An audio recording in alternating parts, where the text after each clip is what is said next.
Hello, everybody. Welcome back to my little portion of the internet, and welcome back to the very second episode of the Taking Liberties Pro Wrestling podcast.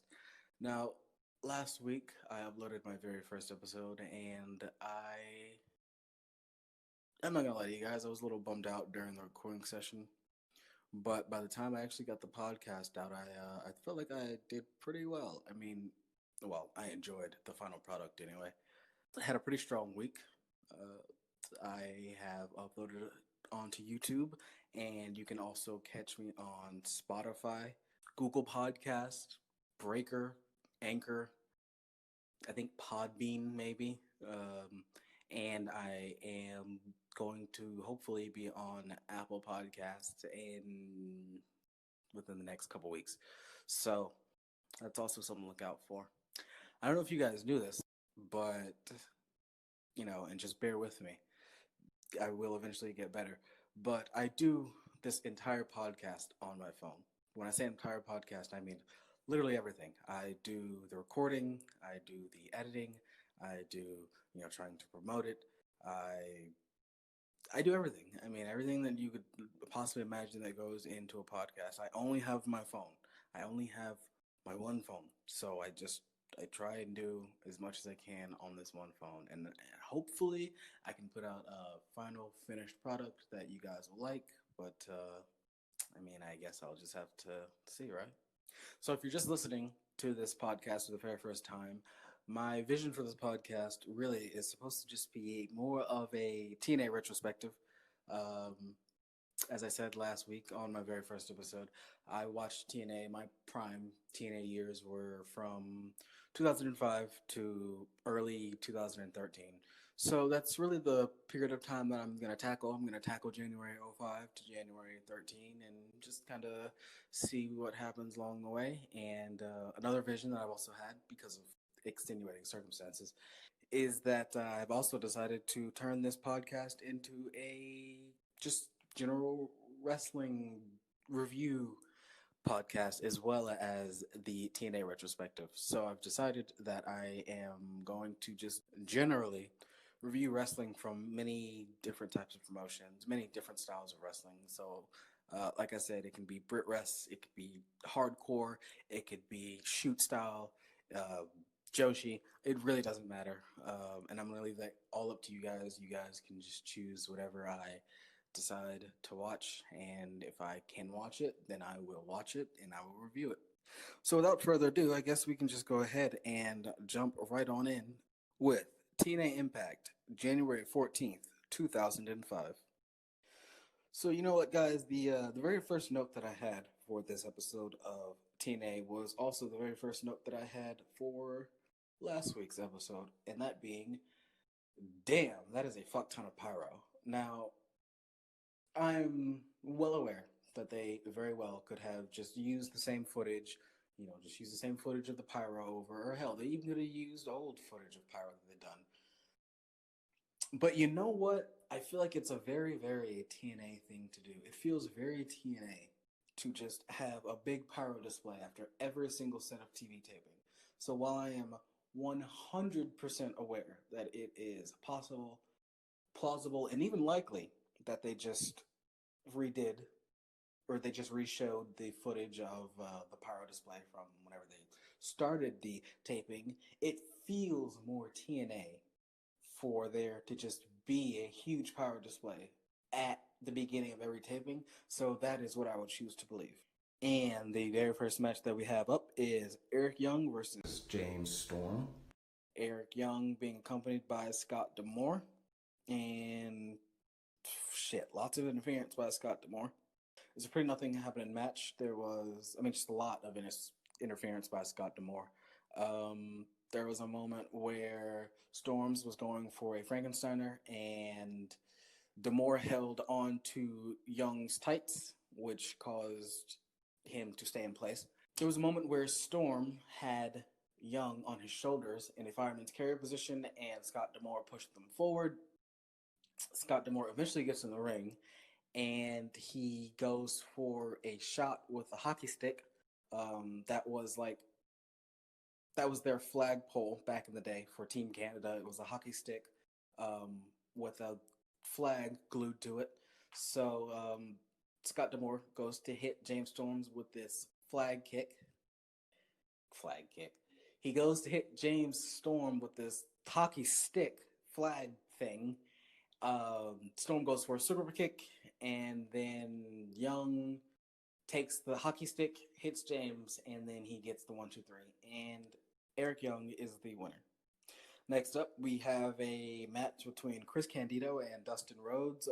It was only like 3 minutes, guys. Um, really, my only note is that it was a very short, nothing happening match, and Dustin won with a bulldog. I mean, the only other spot that I can really remember is when uh, Candido went to do a run. You know, the move where I guess it's a Bronco Buster, really, but I don't think he was going for a Bronco Buster, but he ended up in the Bronco Buster position between the second and third rope, or first and second, I guess, if you're going from top to bottom. So he ended up between the first and second ropes, kind of like he would in a Shattered Dream, um, but turned around, so his back was facing toward Dustin, but Dustin still kicked anyway. So it's essentially a Shattered Dream, just more to the, well, I guess even more to the thigh, because you're not supposed to get hit in nuts, but just yeah, I mean, that was really my only other note from the match. And like I said, Dustin wins with the Bulldog. It's really match. And we get Cassidy Riley versus AJ Styles up next. Cassidy Riley, his face was familiar, but I don't, I don't know. I feel like I knew him, and I definitely should have looked this up before I started recording. But you know, I'm more of a fly by the seat of my pants kind of guy. Um, so I'll just fucking learn out who Cassidy Riley is as I go, really, if he ever shows up. Um, he looked very familiar. He looked, honestly, he looked a lot like Chris Nowinski. I'm being completely honest with you guys, but I know for sure that's not who it was. Very first move of the match, Cassidy Riley charges straight down. Like he charges head first, but looking straight down. So I don't know if he's counting his steps or what. He's just trying to find his placement in the ring, but he rushes toward AJ with his head completely down, and then he just gets fucking crowned with a heel kick right in the head. It was pretty pretty disgusting, honestly. Cassidy Riley being the only, yeah, I really think the only other male wrestler aside from Lance Hoyt that I've ever seen that has a tramp stamp. So that was interesting. Um, Riley, he was kind of he was a little sloppy, honestly, uncoordinated. Another one of those guys, like last week, I said there was a wrestler, can't remember his name. He was pandering to the crowd a lot, and Riley was doing a lot of the same. And this is he does what my dad would really refer to as doing a Matt Morgan, which is, if anybody watched Matt Morgan from like '07 to 11 or whatever, he would, like, after every single move, he would pander to the crowd. So he'd do like a big boot, and then he like raise his arm up, or he'd do a fall away slam, and then he'd do a kip up, and then fucking start like screaming at the crowd, trying to get them amped up. But you know, that's okay when you're trying to get the crowd amped up within the confines of the ebb and flow of a match. But he did it after every single move, and it was so off-putting, and it was like, okay, it comes across as I really don't want to be here performing in front of this crowd, but I am anyway. So that's just what I'm gonna do. And I got a lot of the same feelings from Riley. So hopefully, you know, if I see any more of this guy, it's better. But I don't know. He did hit a really, really beautiful K Brada though. K Brada being an Asai moonsault or a lion salt. If you guys didn't know that, beautiful K Brada. AJ Styles, just a very quick, explosive wrestler. You know, I mean, and this is 2005 AJ Styles, so I don't even feel like that needs to be said. But just quick, explosive, countering Cassidy Riley left and right. I mean, he honestly is just out wrestling the dude. Not even like technically. It's just that AJ is so much better than the guy that it looks a little bad. But anyway, AJ wins with the styling DDT. And next up, we got Raven backstage hiding in a corner. And then Eric Watts comes, just walking as you do, walking backstage. He has his suitcase in his hand to leave, I assume. And then Raven just fucking pelts him in the back of the head with the trash can. Cool. Cool the Raven, nevermore. Next up, David Young versus Prime Time. And now, it's weird. I saw this match, and I... I didn't really remember Prime Time. I'm gonna be you guys. Prime Time. I mean, by the end of the match, I remembered him, but when the match started, I was like, Prime Time, Prime Time. Who the hell is Prime Time? And for any of you that were thinking that, just like myself, I mean, I've watched a bit more of him, but if you guys have ever seen any TNA video promo package from like 2005 onward, I mean, it's probably still being shown now. Primetime is the guy that walked on top of the 6-sided steel cage. He like tightrope walked it, and then he did a Frankensteiner to, shit, I don't remember who he did it to. Was it like Petey? Man, I haven't seen that match in a long time. But that is probably what he's most well known for. And I mean, it's a pretty damn crazy spot. So I guess, rightfully so. So normally I'd say it was a pretty back and forth match, but I mean I guess Prime Time he was taking some of the match.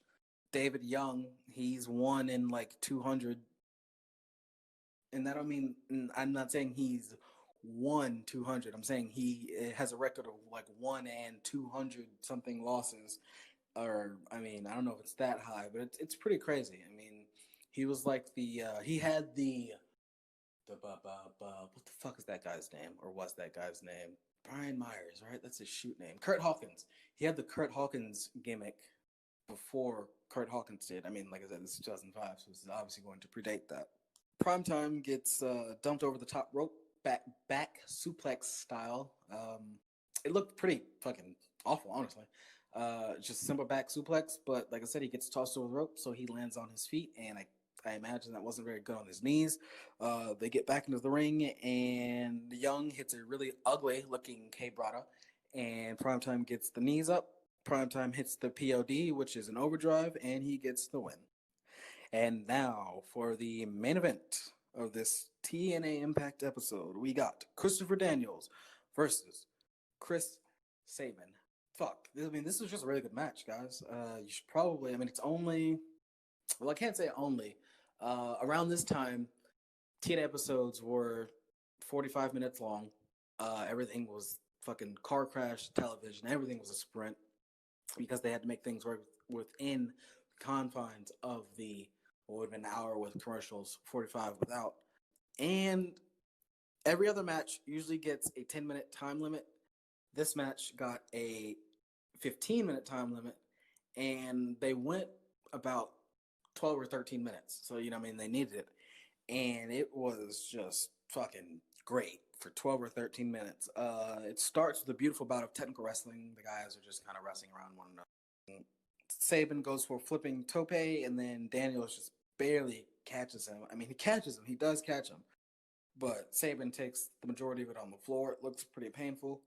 They get back into the ring. Sabin goes for a Frankensteiner, but Daniels reverses it into a powerbomb, and he stuffs him with this fucking powerbomb. So after that powerbomb, Daniels just picks up Sabin, and he just absolutely crunches him with the fucking Death Valley. It looked disgusting. I mean, it looked like he dropped him right on his head. But somehow, Sabin, he gets a clutch pin. It looks a lot like shit. What's the move called? I'm trying to think of the real name. If you guys have ever seen the Kofi Kingston SOS, he did that pin, but without the whole flipping leg spin theatric thing. I mean, he just kind of did the roll. They rolled, and it was a pin. It was a roll, not a back bump. but Saban gets the win in a really good match. Definitely a match on the card, and I'm pretty excited to watch the show next week. And I'm even more excited to see what these guys can do with the pay per view that's coming up, or at least I think they have a match coming up the pay per view. I don't remember.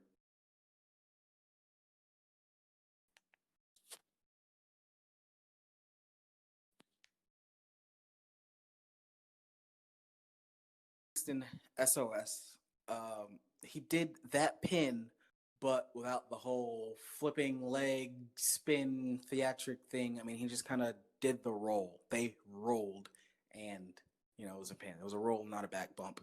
But Saban gets the win in a really good match.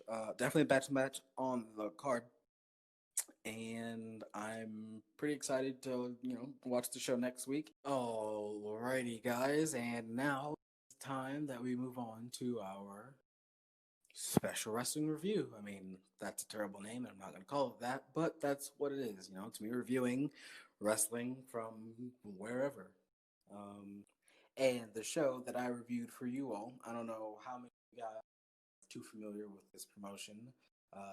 New up and coming, well, about 3 years old, I think. Still up and coming, hot indie promotion. Game Changer Wrestling. That is what I'll be reviewing. That is where I will be reviewing a show from, and that show will be Josh Barnett's Bloodsport.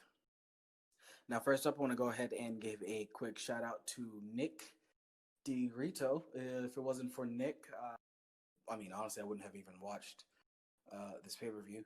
And by that, I don't just mean review it. He did suggest that I should watch the show, but it was literally with his help that I was able to watch this show legally. So big shout out to Nick. Thanks, Nick. And yeah, let's go ahead and jump right on into it. So, I mean, the whole show really just starts with the ring announcer breaking down the rules. There are a lot of rules. I don't know if you guys are familiar with blood sport, but essentially it is worked shoots. I mean, it's shoot style professional wrestling. It is. So yeah, I mean, you make it look as realistic as possible. I mean, even more realistic than pro wrestling. And I mean, if you catch a hold, you will probably genuinely catch that hold, but you're not gonna really apply it so the guy can get out of it. It's professional wrestling, but more wrestling, less pageantry. Um, and that's pretty much all shoot style wrestling and blood sport in general is. And like I said, the announcer he announces a whole lot of rules. So no rope breaks, no countouts, no biting, no gouging, no joint manipulation, no shots to the groin, the throat, things, or the guys can fight outside of the ring, but a decision can only happen inside of the ring. So just a whole bunch of rules. And the first match we have is Phil Baroni versus Dominic Perini. And I mean, immediately Baroni. I don't. I mean, I don't. First off, I don't know these guys. I don't really know either of these guys. But I mean, there's a couple of guys actually that I didn't know on the show, and pretty much all of them impressed me. I mean, I was impressed from the guys I did know, and from the guys that I didn't know. So I don't know either of these guys, Phil Baroni and Dominic Perini. But the match starts with Baroni. He hits two quick shots to Perini. Um, then he takes his back, and after taking his back, he immediately goes for a double wrist lock. After the double wrist lock, after the double wrist lock, they get back up, and then Baroni shoots a double leg, beautiful takedown, and there are clearly this crowd is not behind Phil Baroni as there are Phil Jabroni chants. The guys, they just brawl, they just fight. They get back onto the ground. There's one moment where it actually looks like Baroni steps on the eye of Perini, steps on like his head into the eye, and just beats the fuck out of him. I don't know if that's legal. I mean, I don't know. He also spits on the ref, starts putting his hands on the ref. Brony, really mounting a nasty offense. He's really beating the shit out of. Really, I mean, it really looks like he's beating the shit out of Perini. He even, I think he hits him with like two stiff shots. One was a body shot. I think one was to the face, and he goes down. He gets the 10 count decision. But since he assaulted the ref, he being Baroni, the decision is reversed and Perini wins. So that is how the very first match happens. The very first match is a good old classic pro wrestling finish. You just gotta love it in the shoot fights. Next up, we got J.R. Kratos, another guy I've never heard of, versus Simon Grimm. Now, I know a lot of you are already getting PTSD from that fucking YouTube video that showed up on everybody's recommended for like 8 months, where it's like Simon Grimm shoots on Enzo Amore or whatever. I'm sure from that alone, you guys know who Simon Grimm is. But if you don't, Simon Grimm being the former Simon Gotch of the Vaudevillains with partner Aiden English. So Kratos, he takes a couple shots. He gets stuffed twice by Grimm. One was attempted a single leg, one was attempted a double leg, and he gets stuffed twice. The first time that Grimm stuffs him, he takes his back. He takes his back, and then he just kind of releases the hold. The second time he stuffs him, he takes his back, and then he just starts fucking just giving him these elbows, like to the side of the head, like to the ear. It looked pretty disgusting. I mean, it was beautiful, but looked pretty disgusting. The guys do a bit more grappling, and then some pro wrestling breaks out. They start slapping the shit out of each other. They get a, and then Grimm hits an Enzui, and then they just go back into working holds. I mean, well, see, it's weird because it's a worked shoot, right? They are working holds, but the holds aren't supposed to be worked. It's weird. I don't know. I like it. I enjoy it, but worked shoot wrestling it's a very weird concept. Huge news from Kratos, and then the fellas, well, they decide to slow it down, brother. Put a good old chin lock in. You gotta work the crowd. But yeah, he actually turns this chin lock into a sleeper. It wasn't just a boring ass chin lock. So the guys, well, Grimm sitting on his ass, and Kratos starts on his knees as you would see a normal sleeper in wrestling if the guys were on the mat. But he actually turns it into a sleeper. He leans back. He actually goes back. He puts in the sleeper, but Grimm counters. He gets on top. He puts in a head and arm choke, and he just slams the hell out of Kratos. Kratos is somehow fine from that, though. Grimm goes for an arm bar, but as Grimm is going for an arm bar, Kratos counters, just knocks him out. Just a nice little quick punch, and Kratos wins. Good match. Next up, we got Killer Kross, I think he's the most recent NXT signing, right? He's definitely a very, very new one. I don't know if he's the most recent, but Killer Kross, now known as Karrion Kross in NXT, versus Davey Boy Smith Jr. That's right, that Davey Boy Smith Jr.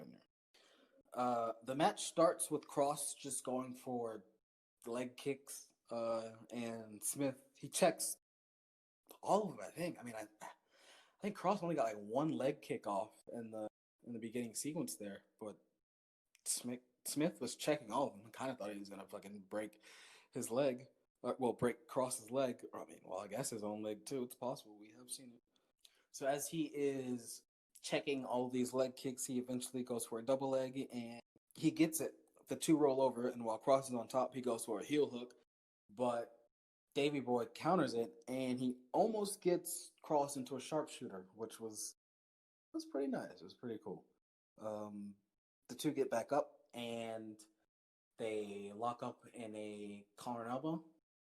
Davey Boy gets Kross in a front face lock, and he just does this like beautiful like neck screw. It was really nice. So practically every time the guys have gone down the whole thing is Smith was trying to get in a double wrist lock. He was trying to break the arm, elbow, and shoulder of Karrion Kross, Killer Kross, whatever you want to call him. I mean, they're both accurate at this point. He was going for the double wrist lock, and he finally gets it in, but they roll to the edge of the ring, which forced the ref to break. Oh, double wrist lock, for the guys that don't know, is a Kimura. Its original name is a double wrist lock. It actually started as professional wrestling. Well, catch wrestling move, but yeah. So fun fact, if you guys didn't know that. So it was then when the ref decided to break these two guys up and get them back to their feet. It was then that I noticed, like, holy shit, these guys have been going, I don't know, maybe 12 minutes at this point. And, you know, 12 minutes in any capacity is impressive, but this isn't professional wrestling where you can coordinate spots for double downs and you can take rest holds and both guys can catch their breath. And it's not MMA where there's, at least some time between rounds. No, these guys, from the start of the bell, they go out there and they have their match and then the match ends. So however much time they got that planned out for, is how. So these guys wrestled, and I mean, it was good. It was good grappling. Like, it wasn't. These guys weren't half-assing it. You could tell that there were some of these matches where some of these guys they were actually working holds. They weren't. It didn't look like they were trying to shoot on each other or just kind of line up. But these two guys, they were fucking really going at it. The stamina, the cardio, the endurance of these guys, really gonna commend that because they were going for quite a while. Once the two get back up, they exchange big slaps. Then Cross hits a side kick into a backdrop driver, which was just brutal. And then, like, I don't even know what happened. I'm gonna be completely honest with you guys. There was that one moment where Davey Boy just turned the tide of this match. I don't know what he did. I don't know exactly where it was, but he turned the tide of the match and he just beat the fuck out of Killer Kross for like 2 minutes. Like, decisively. He beat him and then he dropped him on his head with a backdrop and then he tapped him out with a crossface. Like, if anybody could ever job out made to look buried in a shoot fight, I mean, that's what happened. So yeah, David Boy wins with the crossface. Now, this next match was announced to have a 20-minute time limit. I'm not exactly sure if that was because that last match just kind of felt like it went really long. I'm not really sure what that's about, but every match from here on out is going to have a 20-minute time limit. I believe. Well, I don't even think they called a time limit on the previous matches. It might have just been 10 by the principle of the thing, but I don't even think they called it. But yeah, this match, they definitely announced that 20-minute time limit and then announced that for every match going forward. And that match is John Gresham versus Masashi Takeda. For anyone that doesn't know, John Gresham, he is a just fantastic technical wrestler. I mean, if I'm not mistaken, they like call him the octopus or something like that, just because of just what he can do, how fluid he is, and how much he can just move around you, and how much he can tie you in a knot from just fucking staying practically still. Like, I mean, he's really good. And so the match, or the two just really, they exchange holds, encounters, and takedowns. And it all looks gorgeous. Takeda is famously a deathmatch wrestler, but clearly he's no slouch when it comes to working, because the guy was fucking working. I mean, he countered. He got some really good counters onto Gresham, and he got a good couple of takedowns in as well. The two are just, they're just exchanging holds, exchanging grapples, and then they fall out of the ring. And Takeda gets busted open, like, immediately. I mean, this is only like 3 minutes into the match, I think. It's not very long at all. Takeda gets busted open. And then, they get back into the ring. Gresham, he's on top. And then he lands some really, really looking nasty elbows right to the eye. When I say nasty looking elbows, I mean that in a shoot fight, like if this was I don't know, Pride, UFC, whatever, I'm pretty sure the ref would have stopped it. Now, full disclosure, full disclaimer, I don't watch MMA. I don't really know all the rules, the ins and outs of MMA. I wrestled amateur in high school for a little bit, so that's why I have at least a modicum of knowledge as far as like takedowns and double edge, being stuffed and sprawling and shit like that. But I don't know a whole bunch of I don't know a whole lot of MMA terminology, or I don't know a whole lot about MMA in general. So, but realistically, I do think the match would have stopped there. However, it didn't. They get up, and Takeda hits a disgusting looking knee.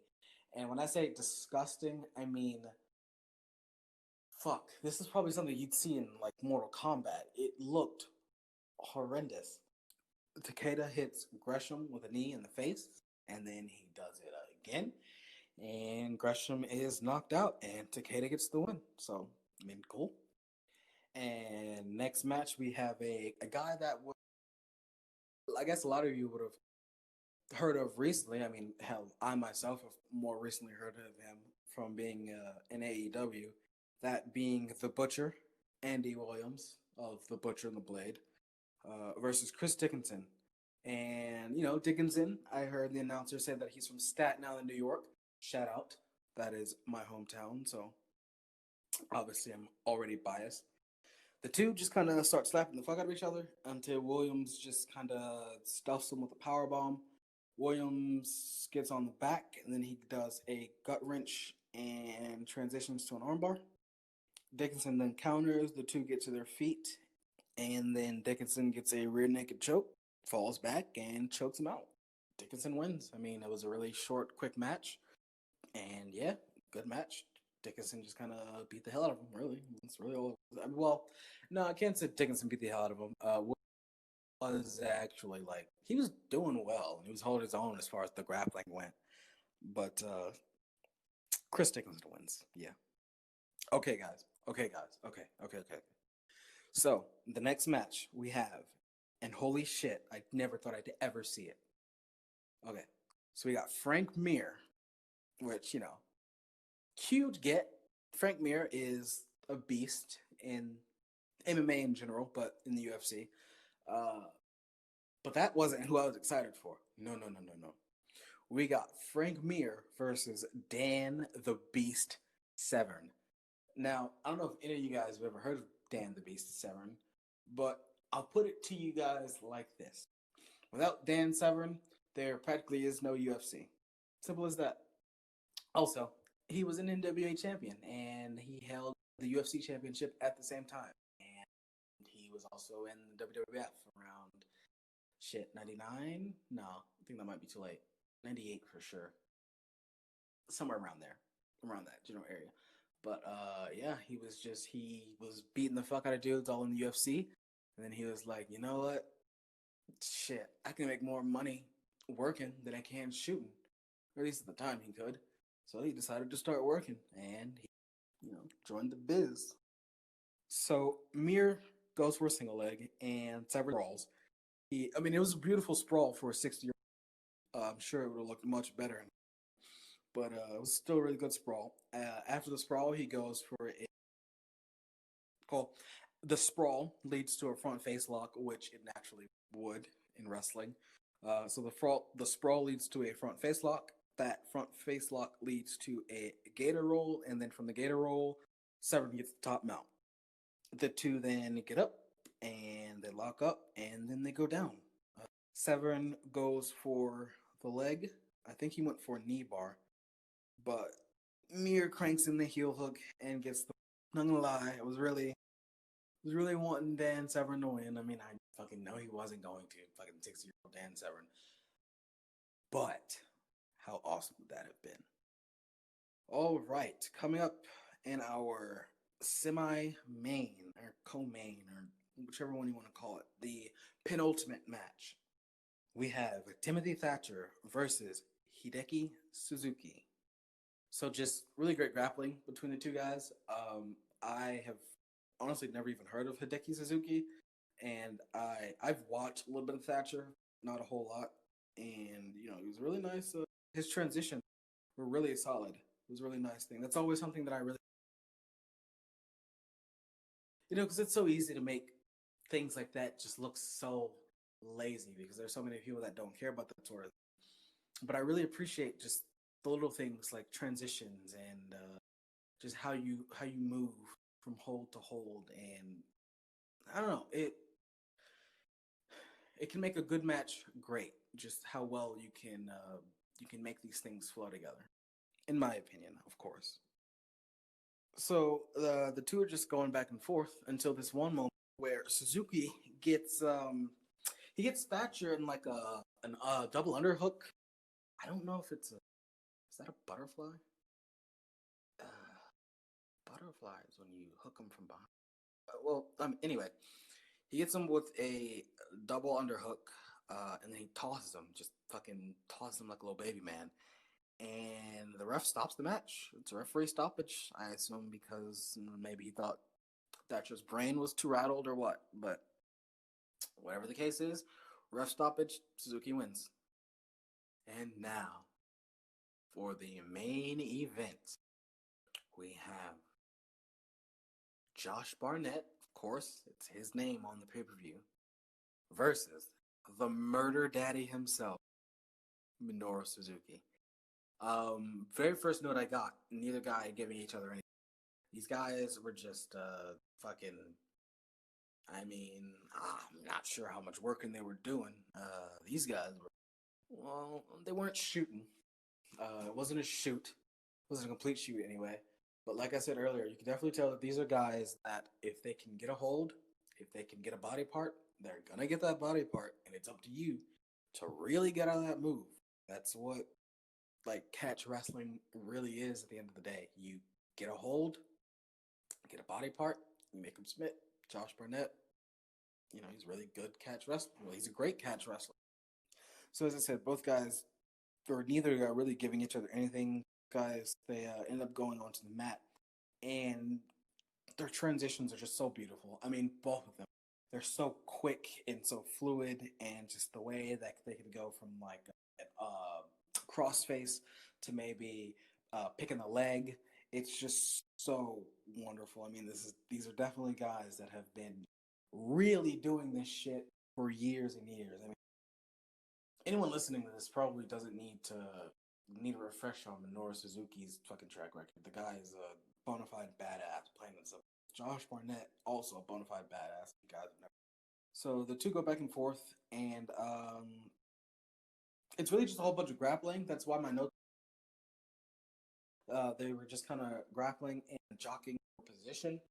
I would say the match was, for a really good while. I'd say the match was probably about 60-40 in favor of Barnett. Suzuki was, he was keeping up, but I'd say Barnett got, more things like takedowns, and he was just on top more as far as general. So the two get down on the mat, and Suzuki finally can get in like a power move. I guess he could finally get into a move that, if this were being scored, him going for this attempt would be a pretty good score. He finally gets in a knee bar, and he finally gets Barnett into a knee bar, and I saw it. Barnett was working. He was working the crowd, and when I say working the crowd, I mean if Minoru Suzuki was really putting this man in this, I mean his knee would have broke. Obviously Suzuki's not trying to really injure this man, but I mean they sat in a knee bar. A knee bar. I mean, any real submission move doesn't take too much time as far as like application and then damage done. Like it doesn't take the time between application and the damage that gets done is a pretty short amount of time. Josh Barnett was in this knee bar for like 40 seconds, just doing the classic like, no, I won't give up, waving his hand, shaking at the crowd, like the whole classic. I mean, he's like, I'm not gonna say he was hulking up, but he was having he was selling it. He was selling this knee bar. The two get up. Suzuki hit a nasty looking knee, and then he attempts a gotch pile driver a couple times, and Barnett stops it. Gets low enough to get center of gravity to counter the move, and then Barnett gets Suzuki into a choke, and then Suzuki, he gets his arm raised 3 times. Classic pro wrestling. Even in this shoot fight, the arm must be raised 3 times, and of course, on the third one, the arm it came back up because Minoru Suzuki has fighting spirit.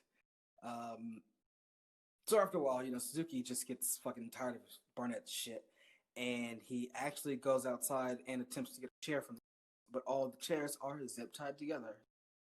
Pretty unfortunate for Suzuki. So ref bump, in the shoot fight, these Suzuki is adamant on getting this chair and fucking beating the shit out of Barnett with it. So after he bumps the ref, he does actually get a chair from the crowd and he hits Barnett with it twice, and it does nothing. It fires Barnett up, and then they brawl back in the ring. Barnett beats him up for a while, and then they slow it down, brother. That's right. Chinlock on the mat. Hell yeah. And then Barnett, just hits a nice little gut ring. The two fight back up, and then there's a classic bouye spot, the crowd in favor of Suzuki and against Barnett. And all this time, these guys are going. They're going. Like, there's not really. The only real break in this match was Suzuki fucking going for a chair and then finding out that they were zip tied together. It was really the only break in this match. So the whole time, these guys are just beat the shit out of each other. And unfortunately, we're coming to the end of the bouye spot and time limit draw. Yeah, they just beat the shit out of each other until the time limit draw, and then the crowd is chanting "Fight forever!" Both these guys, etc., etc. Suzuki shushes them, he quiets them down, and then he says, 5 more minutes. So 5 more minutes added to the time. Suzuki takes a kick to the head and then a nasty looking German. And then he gets up because he has fighting spirit. And then same thing. Suzuki takes another nasty looking fall into his head and then gets up because he has fighting spirit. And then he crumbles because that fighting spirit can only last for so long. Barnett gets him into a choke. He gets him into a rear naked choke. And then Suzuki just starts biting him, which I mentioned earlier is against the rules. The ref didn't care. The ref, he was bumped earlier. Same ref that was bumped, he clearly didn't care. Should have thrown the match out in favor of Barnett when Suzuki touched him, but there must be a winner. So, the ref let him go. So after Suzuki just keeps biting the man, they get back up. He bites him some more. They brawl to the ground, or grapple to the ground, I guess. And then Suzuki finally puts in a knee bar. Again, he puts in another knee bar. And I don't know. He puts it in with like maybe 20 seconds to spare. And, well, they brawl to another time limit draw. And unfortunately, no, there is no more overtime. So that's how the match ends. Ends in a time limit draw. Which, I guess nothing inherently wrong with, but, fucking shoot fights end with a draw leading to a decision all the time. So it's not anything surprising. But, this is a work shoot. There could have been a winner. But then again, fuck. I know I damn sure didn't want Minoru Suzuki to lose. And it's Josh Barnett's blood sport, so I highly doubt he was going to lose. So, I guess this was the best option that they could do, really. But, yeah, guys, that was GCW's Game Changer Wrestling presents Josh Barnett's Bloodsport. Very long name, but very good show. It was to me. I enjoyed it. I'm a huge fan of technical wrestling, huge fan of in-ring, like, work rate in general. So, this whole pay-per-view was a nice little treat for you. Again, shout out to Nick for recommending it. And yeah, I think that's going to do it for me, guys. Find the podcast on Twitter at TL ProWrest Pod. You can find me on YouTube at Taking Liberties Pro Wrestling Podcast and Spotify, Google Podcasts, Breaker, Anchor, and a couple other things if you just look around. Thanks, guys. Thanks for your time. Thanks for listening. And I will talk to you guys next week.